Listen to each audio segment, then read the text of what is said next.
A cheap and devastating weapon. That's how sexual violence has been described at UN's annual debate on the issue.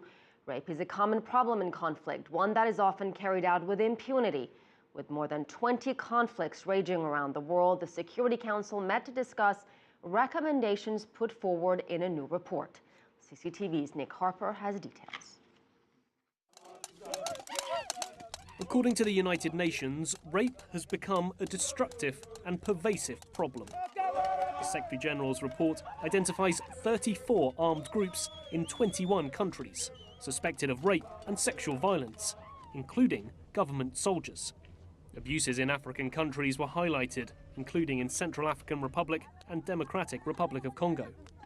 South Sudan was used as an example, where just last week, radio broadcasts urged rebel forces to commit rape. Conflict-related sexual violence is an issue of pressing importance. This grave human rights abuse is as destructive as any bomb or bullet. The Secretary-General said prevention was a collective responsibility and that the UN must work with countries on a national and local level. Often attacks go unpunished and unreported, with victims worrying about the stigma attached to such crimes. America's ambassador to the UN believes it's time to turn the tables. Every government has a responsibility to establish standards, to develop institutions, and to pursue policies that protect its people from sexual violence. This responsibility includes redirecting the stigma from the survivors to the perpetrators.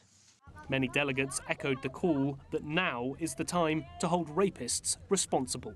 If you commit or command or condone such crime against humanity, humanity will pursue you relentlessly and eventually you'll be held to account.